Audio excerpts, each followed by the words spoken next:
आपके कोर्ट की तरफ से प्रोसेसर वाला, वो विद इन डिस्ट्रिक्ट, मतलब लाहौर में सूट चल रहा है तो वो विद इन डिस्ट्रिक्ट जाएंगे, आउट ऑफ डिस्ट्रिक्ट नहीं जाएंगे, वो आउट ऑफ डिस्ट्रिक्ट नहीं जाएंगे। तो कहता है कि जो आपका एड्रेस करवाएंगे वो लोकल लिमिट्स ऑफ डिस्ट्रिक्ट होंगे जो एड्रेस करवाएंगे। ठीक हो गया। आगे कोर्ट कहता है file to the district within which the party ordinary reside. अब वो या तो एक वो जो आप एड्रेस देंगे, सपोज के सूट चल रहा है लाहौर में, तो एड्रेस भी लाहौर का ही होगा, एड्रेस भी लाहौर का होगा, या आप the district court within within which the party ordinary reside, या फिर उस डिस्ट्रिक्ट कोड का होगा जहां पे आपका पार्टी रिजाइड कर रही है, पार्टी जहां पे रिजाइड कर रही है उस उसका आप एड्रेस देंगे। Or petition file or of district within which the party ordinarily reside, या फिर उस जगह का आप देंगे, उस डिस्ट्रिक्ट कोड का एड्रेस बताएंगे जिसमें वो आपकी पार्टी रिजाइड कर रही है। दो एड्रेस आप दे सकते हैं, या फर्स्ट ऑफ ऑल तो वो बता रहा है कि जी आपका जो एड्रेस होगा वो with in the local limits of district code होगा, मतलब जो आपने लाहौर में दावा करना है तो पार्टी का जो एड्रेस होगा वो लाहौर में होगा, या फिर पार्टी का उस डिस्ट्रिक्ट कोड का होगा जहाँ पे वो पार्टी ऑर्डिनरी रिजाइड करी है, मतलब जहाँ पे उसकी रिहाइश होगी उसका एड्रेस होगा। सपोज की पार्टी मुल्तान रहती है तो उसका वो एड्रेस होगा। आगे कहता है जी अगर आप एड्रेस नहीं देते तो उसका क्या होगा, एड्रेस सही नहीं बताते तो उसके क्या कॉन्सिक्वेंसेस होंगे वो ये बताता है। ठीक है, कहता है कि जी where the plaintiff or petitioner fails to file the address for service, अब वो एड्रेस नहीं बताते, the court may direct him to file such address if he fail to do so after giving opportunity। अब court उसको opportunity देगी कि जी आप ये एड्रेस लगाएं, वो अपॉर्चुनिटी के बाद भी ही शैल बी लाइव अगर नहीं लगाता, अब एक मतलब कोर्ट वार्निंग देगी, वार्निंग के बाद भी वो एड्रेस से नहीं बताता, he shall be liable to be suit dismissed और his petition rejected by court suo motu. ठीक है, कि एड्रेस अगर सही नहीं बताता तो उसका दावा जो है वो डिसमिस कर दिया जाएगा। प्लेंटिफ ने एक एड्रेस सही नहीं बताया तो उसका दावा डिसमिस कर दिया जाएगा, कोर्ट सो मोटो करेगी, या any application any or any party में apply for an order to that effect, उस कोई कोर्ट या फिर कोर्ट कोई ऑर्डर कर सकती है, उस हवाले से कोई और ऑर्डर कर सकती है जो कोर्ट को मुनासिब लगेगा। सिंपली कि अगर वो पार्टी प्लेंटिफ अपना एड्रेस सही नहीं बताता, उसको कोर्ट अपॉर्चुनिटी देती है फिर भी एड्रेस नहीं बताता तो कोर्ट उसका दावा डिसमिस कर देगी या कोर्ट और कोई ऑर्डर पास करेगी जो उसको मुनासिब लगेगा। कहता है आगे, कहता है procedure when party not found at the place of address, अगर पार्टी एड्रेस पे नहीं मिलती तो फिर क्या तरीकेकार होगा।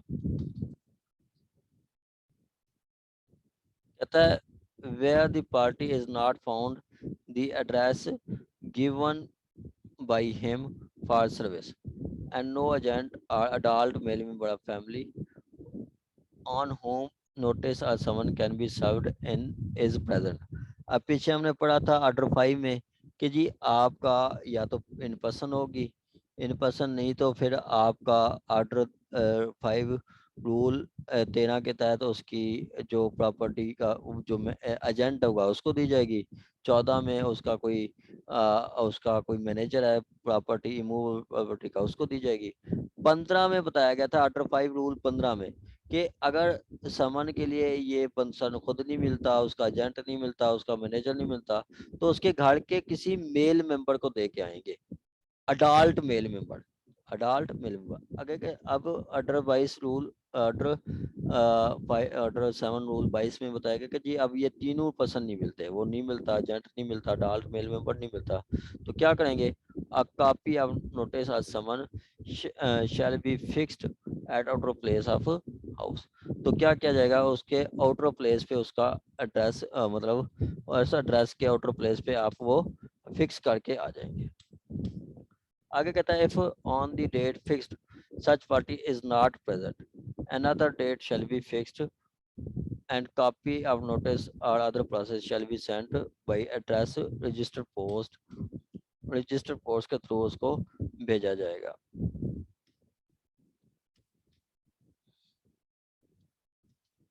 ठीक हो गया। अगर वो पार्टी नहीं मिलती और तो उसको पोस्ट कर दिया जाएगा। And service shall be deemed to be as effectual as notice और such other person process has been personally served. के देखें कि पहले तो बताया गया कि 22 में जी अगर उसने एड्रेस नहीं बताई 21 में तो उसका दावा खारिज कर दिया जाएगा, उसका दावा खारिज कर दिया जाएगा अगर वो नहीं बताता, एड्रेस सही नहीं बताता। तो 22 में बताया कि एड्रेस तो बताया है उसने लेकिन उस एड्रेस पे रहते नहीं है, तो पहला तो होगा कि जी उसकी फिक्सेशन हो जाएगी। ठीक है, इसको फिक्स कर दिया जाएगा, चस्पा कर दिया जाएगा उसके एड्रेस के अंदर। और उसके बाद को अगर फिर भी वो नहीं आता, पार्टी अपेयर नहीं होती, तो उनको एक सो कोर्ट क्या करेगी, उसके एड्रेस पे एक नोटिस भेज देगी, समन भेज देगी कोर्ट जो है, जैसे प्रोसेस के थ्रू, रजिस्टर पोस्ट के थ्रू। ठीक है, तो रजिस्टर पोस्ट के थ्रू भेजा गया तो ऐसा समझा जाएगा जैसे उसको पर्सनली सर्व हो गया, कोर्ट उसके बाद अपनी प्रोसीडिंग इनिशिएट कर सकती है। ठीक हो गया जी।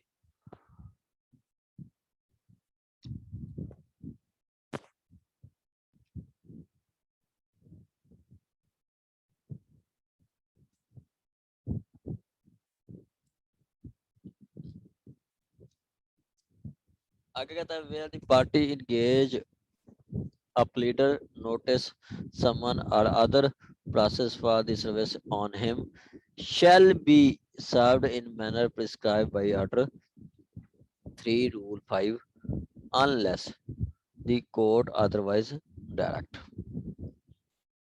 ठीक है, कोर्ट अदरवाइज डायरेक्ट। अब कहता है कि जी उसको समन ऐसे किए जाएंगे जैसे आर्टर 3 का रूल 5 बताता है। ठीक है, and direct at the address of service by as party. ठीक है, बाय एज पार्टी। सिंपली वो कहता है कि जी अगर वकील इंगेज हो गया है तो वकील को भी एड्रेस, उससे एड्रेस मतलब जो आपका रिकॉग्नाइज एजेंट का आर्डर 3 है उसके तहत उसको ऐसे रूल भेजा जाएगा जैसे आर्डर 3 रूल 5 में बताया गया है। आर्डर 3 रूल 5 में बताया गया है वैसे भेजा जाएगा।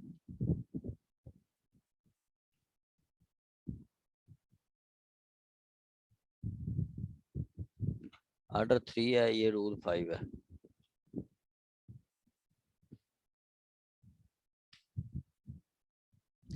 कि service on pleader any service on process, any process served on pleader or left in the office for some personal reason shall be presumed to be duly communicated made to known to him।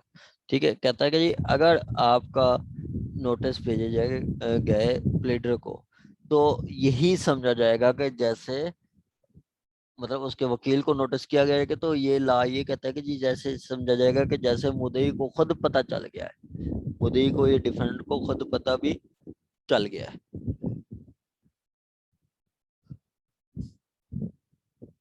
Order 3 rule 5 का मतलब यह है कि जी वकील को notice देना ऐसे समझा जाएगा जैसे आपका मुद्दई को नोटिस मिल गया। ठीक हो गया जी। यहाँ तक किसी का कोई क्वेश्चन हो तो आप पूछ सकते हैं, किसी का कोई भी क्वेश्चन हो तो।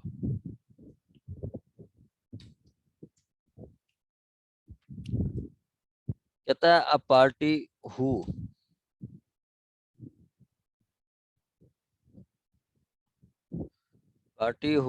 a party who desire to change the address given by him as aforesaid shall file a verified petition and the court may direct amendment of record accordingly। क्या आप एड्रेस चेंज भी करवा सकते हैं, आप एड्रेस चेंज भी करवा सकते हैं। आगे कहता है notice, notice of such petition shall be given to other parties as the court may deems necessary to inform and either served upon the pleader for such parties and send the post register for as things fit। कि जी आप चाहते हैं तो आप address भी change करवा सकते हैं। जब एड्रेस चेंज करवाएंगे तो दूसरी पार्टी को उसका कोर्ट नोटिस देगी और उसके बाद आपका नोटिस जो है वही नए एड्रेस पे जाएगा या वकील साहब के दफ्तर में भी वो आपका नोटिस जा सकता है।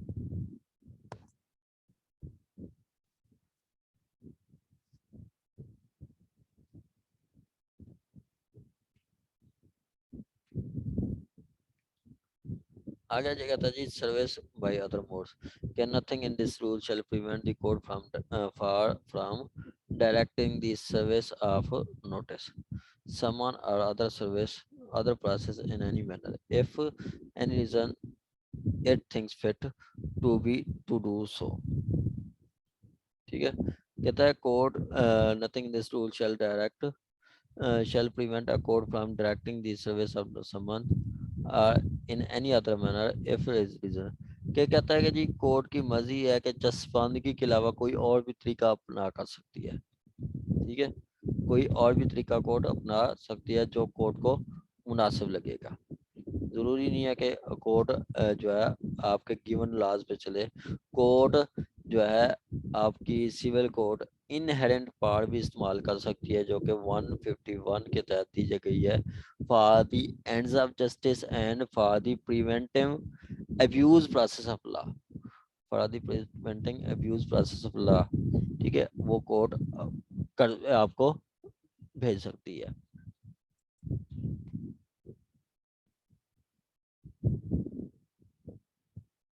ठीक होगा जी।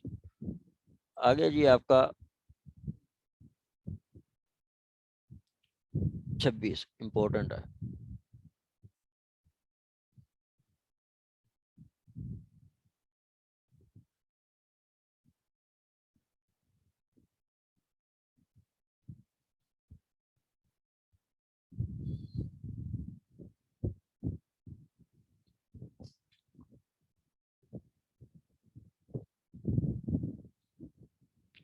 आगे कहता है जी सर्विस बाय अदर मोड्स, कोई दूसरा मोड भी रूल कोड अपना सकती है। आगे जी 26 26 के तहत हम अमेंडेड प्लेंट देते हैं जब प्लेंटिफ की डेथ हो जाती है तो हम उसके वारसान को लीगल हेज बना के तो केस आगे चलाते हैं।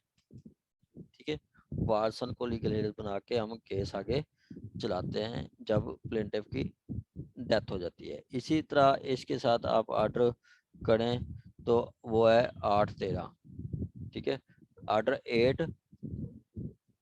ठीक है, ऑर्डर 8 रूल उसका रूल 13।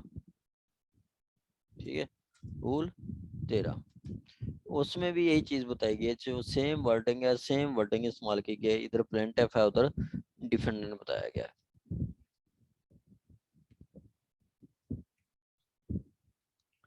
कहता है इन every suit referred in order 3 in rule 3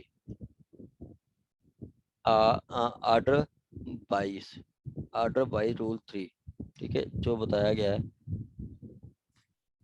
order by rule 3 the plaintiff shall accompanied by the statement given। अब ऑर्डर वाइज रूल 3 में आपको दिखाऊं।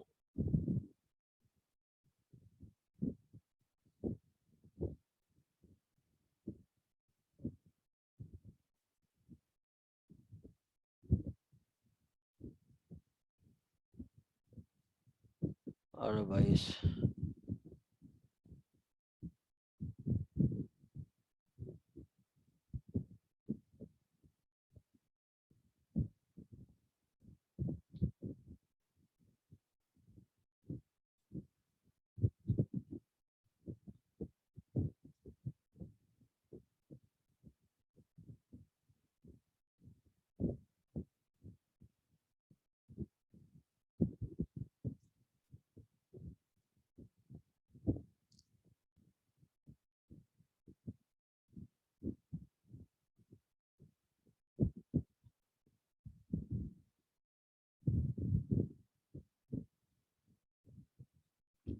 अदरवाइज रूल 3 ये अदरवाइज वो आपकी आ जाती है डेथ वगैरह पे, जहाँ पे किसी पार्टी की डेथ हो जाए तो फिर उसके वारसन वो आगे लेके आते हैं, या डेथ मैरिज और इंसॉल्वेंसी ऑफ पार्टीज के procedure in case of death of plaintiff defendant where two or more plaintiff right to or dies, the right to sue not survived by the plaintiffs alone or on the intimation of death plaintiff or person nominated by him for that purpose under order 7 rule 26 ये कहता है कि जी अगर plaintiff की death हो जाती है तो प्लेंटिफ के बताए गए नुमाइंदगान को उसका पार्टनर बनाया जाता है, उनके बताए गए नुमाइंदगान को मतलब उनके वारसन जो है वो लीगल वारसन को पार्टी बनाया जाता है, ठीक है, उनके वारसन को पार्टी बनाया जाता है। यहाँ पे वही बता रहा है कि जी in every suit nature effort in order 3 rule sorry order 22 rule 3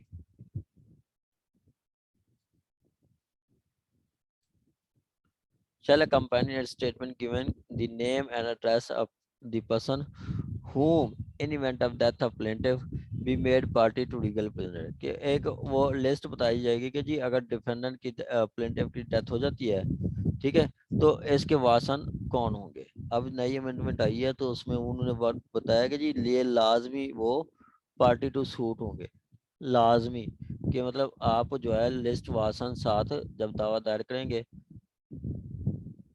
वो उस टाइम होगा।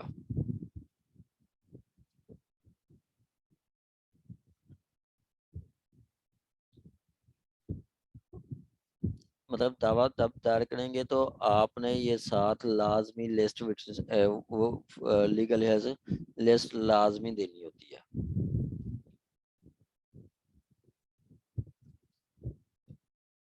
ठीक हो गया। आगे कहते हैं name and address of person whom in event of death of plaintiff be made party to legal representative के लीगल रिप्रेजेंटेटिव कौन बनेंगे वो आपने बताना है उसके एड्रेस में, and name and person whom event of death of plaintiff shall intimate to the fact of court to court furnish the court which name of particular. अब एक तो बताएंगे कि लीगल रिप्रेजेंटेटिव कौन होंगे, दूसरा ये बताया जाएगा कि कौन कौन लोगों को इंटीमेट करेगी कोर्ट कि जी ये पर्सन की डेथ हो गई है, किन किन लोगों को इंटीमेट करेगी कि मतलब वो उनके प्लीडर को इंटीमेट करेगी, उनके कोई पर्सन और कोई गार्डियन वगैरह है उनको इंटीमेट करेगी कोर्ट। आगे कहता है आपका अ प्लेंटिफ में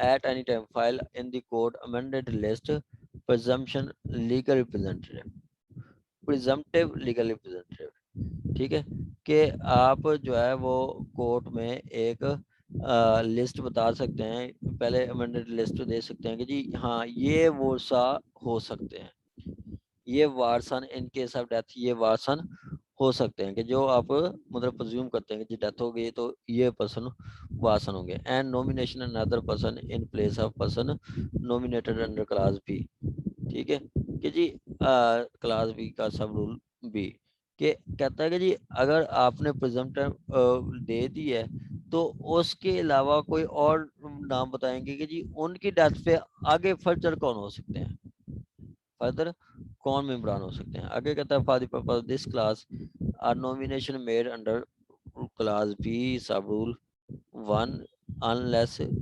varied remain in force pendency of suit any proceeding therein including appeal review revision। अब कहता है कि जी ये जो एक दफा आपने लीगल वासान की लिस्ट दे दी, ठीक है, तो वो आपका अपील रिव्यू रिवीजन तक वही चलेगी, अपील रिव्यू रिवीजन तक वही चलेगी। ये बता रहा है कि आपकी अपील क्या होती है, appeal is continuation of suit, appeal is continuation of suit, appeal जो है आपकी कंटिन्यूशन ऑफ सूट है कि आपने जो दावे में लिस्ट वारसान दे दी है, दावे में लिस्ट वारसान दे दी है वही लिस्ट वारसान आपकी अपील में भी वही होगी, रिवीजन में भी वही होगी और रिव्यू में भी वही होगी as per circumstances require.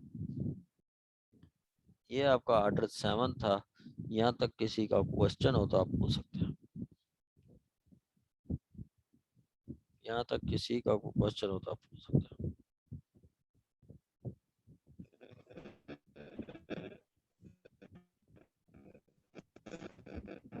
Sir ये प्रिजेंटिव मिशन तो नहीं जो हमारा क्यूएसओ में है, ये उससे रेलिवेंट है, मिलता जुलता है।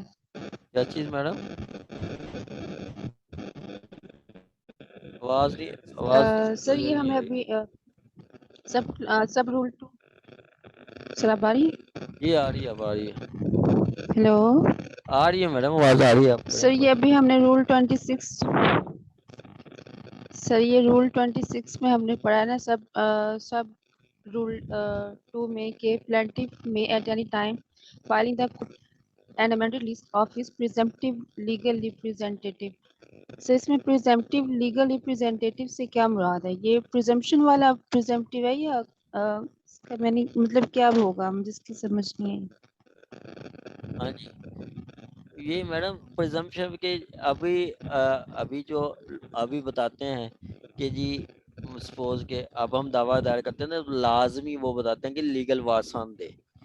जब डेथ हो जाती है, ठीक है, जब डेथ हो जाती है तो फाइनल आपके वारसान आते हैं। तो सपोज के डेथ हुई मिस्टर ए की, उसके इस वक्त 3 बेटे 1 बेटी है, तो उसकी वो फाइनल वारसान, लीगल वारसान वही है, ठीक है, उसके लीगल वारसान वही है। अब वो प्लेंटिफ जिंदा है, प्लेंटिफ जिंदा है, अब हम जाके देंगे कोर्ट में कि ये इसके बच्चे हैं, तो ये उसके क्या होंगे, प्रिजम्पशन होगी। प्रिजम्पशन हो सकता है कि जी पहले उसका कोई बेटा मर जाए, और पहले उसका कोई बेटी मर जाए, या हो सकता है कि जी वो कोई मामला आ जाए, या कोई नया बेटा उसका आ जाए, ठीक है, नया बच्चा पैदा हो जाए, तो वो क्या होगी, प्रिजम्पशन होगी कि हो सकते ये जो है बाद में अल्टर हो सकती है। सही हो गया। तो सर ये रूल 19 को ही हम सर फर्द पता कहेंगे। रूल 19 हाँ, सर इसको ही फर्द पता कहते हैं। नहीं हाँ, ये रूल फायदे पता यही है मैडम, फायदे पता यही है। और सर 20 भी इसी को डील करेगा।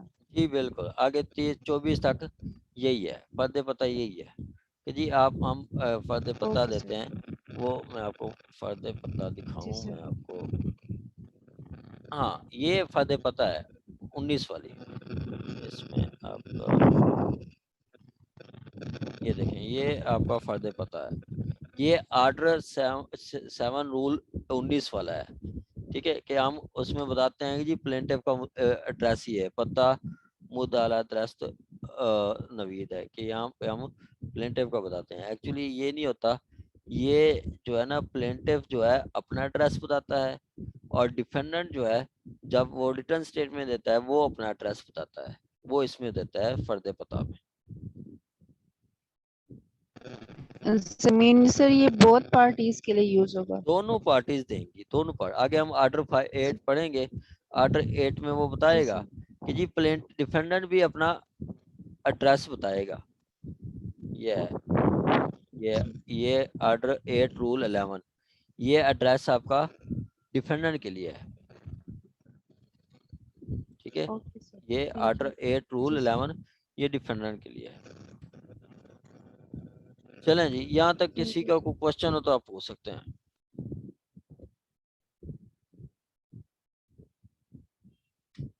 यहाँ तक किसी का कोई क्वेश्चन हो तो आप पूछ सकते हैं। चलें आगे हम अब पढ़ेंगे order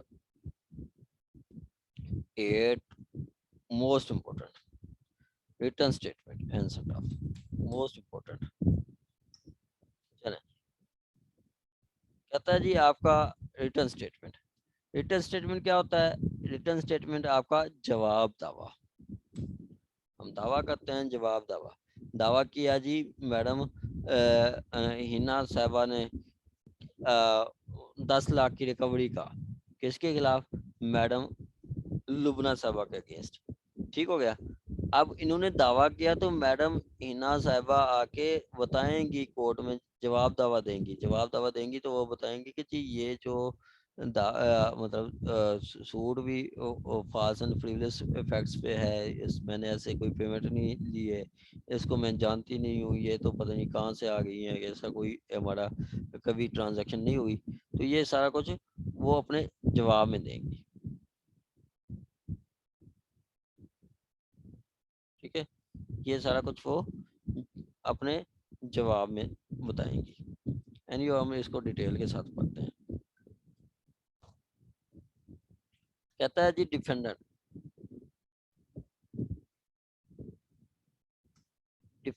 at the first hearing, at or before first hearing, at or before first hearing। अब ये कोई बताएगा कि जी फर्स्ट हेयरिंग और एडजर्न हेयरिंग में क्या फर्क है। आपने सुना होगा एडजर्न हेयरिंग, ठीक है। फर्स्ट हेयरिंग और एडजर्न हेयरिंग कौन सी होती है। यहाँ पे वो वर्ड फर्स्ट अपीयरेंस भी लिख सकते थे, जैसे फैमिली कोड में फर्स्ट अपीयरेंस लिखते हैं, ठीक है, फैमिली कोड में फर्स्ट अपीयरेंस लिखते हैं, ये यहाँ पे फर्स्ट हियरिंग का लिखा है। फर्स्ट हियरिंग क्यों लिखा है, देखें, आपकी जो इश्यूज फ्रेम करने से पहले जितनी भी डेट्स होती हैं वो फर्स्ट हियरिंग होती हैं, और इश्यू फ्रेम करने के बाद जितनी भी डेट्स होती हैं वो एडजर्न होती हैं, एडजर्न हियरिंग होती हैं। ठीक है, जब इश्यूज फ्रेम हो जाते हैं तो वो बाद में दावा एडजर्न होता है, उससे पहले डेट होती है तो वो उसको कहते हैं फर्स्ट हियरिंग। कहता है plaintiff shall at or before the first hearing or within such time as court may permit, as court may permit present written statement, present written statement in his defence. वो first date पे जो है वो written statement देगा, कौन, आपका defendant, ठीक है। वो जब आएगा तो फर्स्ट डेट पे रिटर्न स्टेटमेंट देगा, मतलब जब आएगा तो वो रिटर्न स्टेटमेंट देगा। आगे कहता है कि provided that the period allowed period allowed for filing the written statement shall not ordinarily exceed 30 days। ठीक है, कि वो जो 30 दिन का जो रिटर्न स्टेटमेंट का जो टाइम है वो 30 दिन से ज़्यादा नहीं होगा। फैमिली केसेस में आपका ये टाइम 15 दिन है, इधर आपका ये टाइम 30 डेज है, 30 दिन आपका पास जवाब दावा का टाइम होता है। ठीक है, 30 दिन में आपने जवाब दावा देना है। आगे कहता है provided further that not more than 2 adjournment shall be granted for presenting written statement, कि 2 से ज़्यादा adjournment नहीं दी जाएगी, 2 से ज़्यादा adjournment नहीं दी जाएगी। ठीक है, कि आपका 2 से ज़्यादा एडजर्नमेंट, सपोज कि कोर्ट ने आपको सूट फाइल किया, ठीक है, सूट कब फाइल हुआ, सूट फाइल हुआ आपकी 1/1/2015 को, ठीक है। अब डिफेंडेंट अपेयर हुआ, डिफेंडेंट अपेयर हुआ मतलब कोर्ट में आया, वो आया 1/4/2015 को, ठीक हो गया। तो कोर्ट उसको कहेगी कि जी आप 30 दिन के अंदर जवाब दावा दें, ठीक है, 30 दिन के अंदर आप जवाब दावा दें। तो उसको कितनी टाइम दिया जाएगा, उसको टाइम दिया जाएगा, अब ये अपेयर हुआ तो उसको पास टाइम होगा, लॉ के अकॉर्डिंग टाइम उसका होगा मतलब 30/4 तक, ठीक है, 30/4/2015 तक उसने जवाब देना है। ठीक है,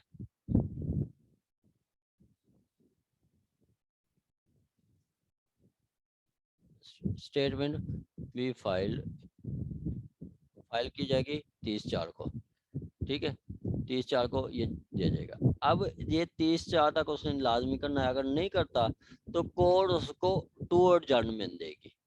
ठीक है, फर्स्ट एडजर्नमेंट क्या होगी? फर्स्ट एडजर्नमेंट 5 दिन की हो सकती है, 10 दिन की हो सकती है, महीने की हो सकती है।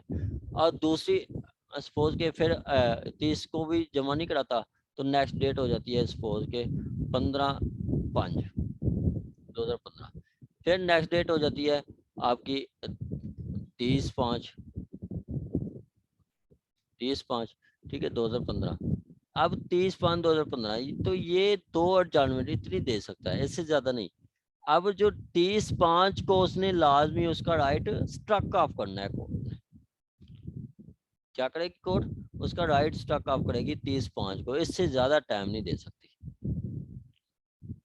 कोर्ट, इससे ज्यादा टाइम नहीं दे सकती। ठीक हो गया?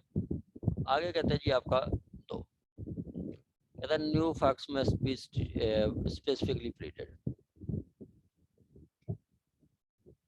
कि जो नए फैक्ट्स हैं वो आपने प्लीड करने हैं, वो नए फैक्ट्स आपने बताना है। कहता है the defendant must by his pleading raise all matters which show that suit is not maintainable। ठीक है, हम लिखते हैं कि जी that the suit of plaintiff is not maintainable in present form hence liable to be dismissed, कि उसका दावा जो है वो आपका मेंटेनेबल नहीं है। द या ट्रांजैक्शन आइदर इज वाइड और voidable on the point of law, कि उसके जो लॉ के अकॉर्डिंग भी नहीं है, उसका दावा लॉ फेवर नहीं करता। या and all such ground of defence as if not raised would likely to be opposite party by surprise. ठीक है, और वो आप सारी डिफेंस लेंगे जो कि आप अगर जो है वो जो दूसरी पार्टी रेज नहीं कर सकी, मतलब दूसरी पार्टी अगर कोई पॉइंट नहीं रेज करती तो फिर भी आप वो पॉइंट्स, वो ग्राउंड्स ले सकते हैं जो कि आपके डिफेंस को मजबूत शो करे, जो आपके डिफेंस को स्ट्रांग बनाए। As would revise the issue of facts not arising out of plaint as the instance of fraud, limitation, payment, specific promise, illegal showing illegality। ठीक है, तो अब वो कहता है कि जी ये आपके ग्राउंड्स होंगे जो कि सबसे पहले क्या बताता है? फ्रॉड। आप कहते हैं कि जी मेरे साथ फ्रॉड हुआ है। ठीक है, फिर आपकी आवाज स्लो आ रही है।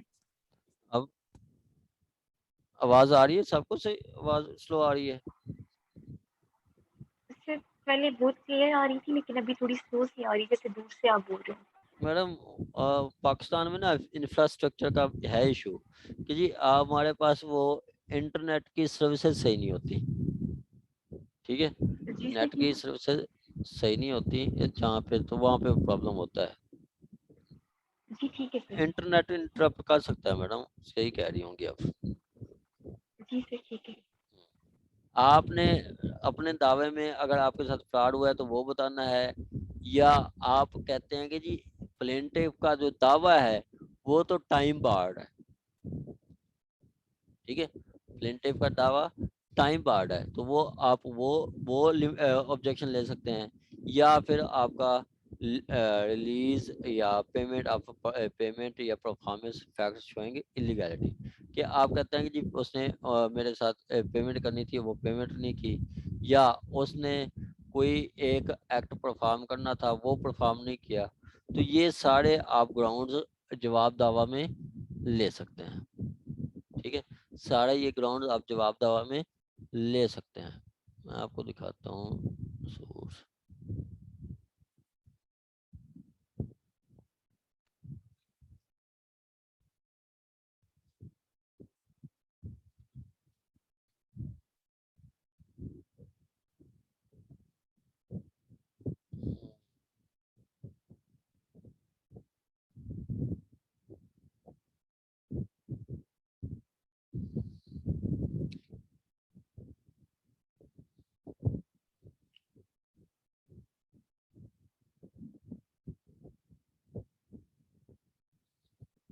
ये स्टार्ट में हम जो लेते हैं हम सारा बताते हैं कि जी ये ग्राउंड्स हैं, इन ग्राउंड्स पे उनका दावा मेंटेनेबल नहीं है, इन ग्राउंड्स पे उनका दावा मेंटेनेबल नहीं है। अब ये देखें, हम पहले कहते हैं कि जी suit is not maintainable in present form, ठीक है, वो हमने कहा है कि जी उसके बाद हम कहते हैं कि जी ये not come to with clean hand, उस क्लीन हैंड से नहीं है, या उसका दावा फॉल्स एंड फ्रीवियस है और उसको डिसमिस करना चाहिए, ठीक है, उसका दावा फॉल्स एंड फ्रीवियस है, उसको डिसमिस करना चाहिए। तो ये उसका वो बता रहा है जवाब, ठीक है। अब ये जवाब ही उन्होंने सही नहीं लिखा हुआ, जवाब जो है वो आपका स्पेसिफिक होना चाहिए, आपका जो रिटर्न स्टेटमेंट है वो आपका हर उसको आपने स्पेसिफिकली डिनाई करना है, वैसे भी डिनाइल नहीं होगा। अब जैसे यहाँ पे देखें, यहाँ पे ऑब्जेक्शन ही नहीं लिया उसने,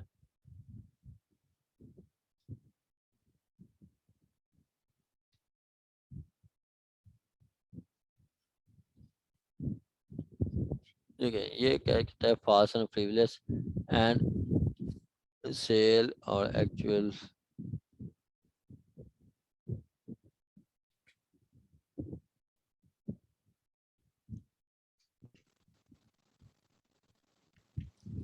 चले जी आगे। और सिंपली वो कहता है कि जी आपने अपने सूट में बताना है कि जी ये सूट दावा मेंटेनेबल नहीं है, या इसके में हमारे साथ फ्रॉड किया है, या ये दावा टाइम बार्ड है, ये सारे ग्राउंड आपने उसमें लेने हैं, ठीक हो गया। आगे कहता है डिनायल टू बी स्पेसिफिक, आपका जो डिनायल है वो स्पेसिफिक होना चाहिए।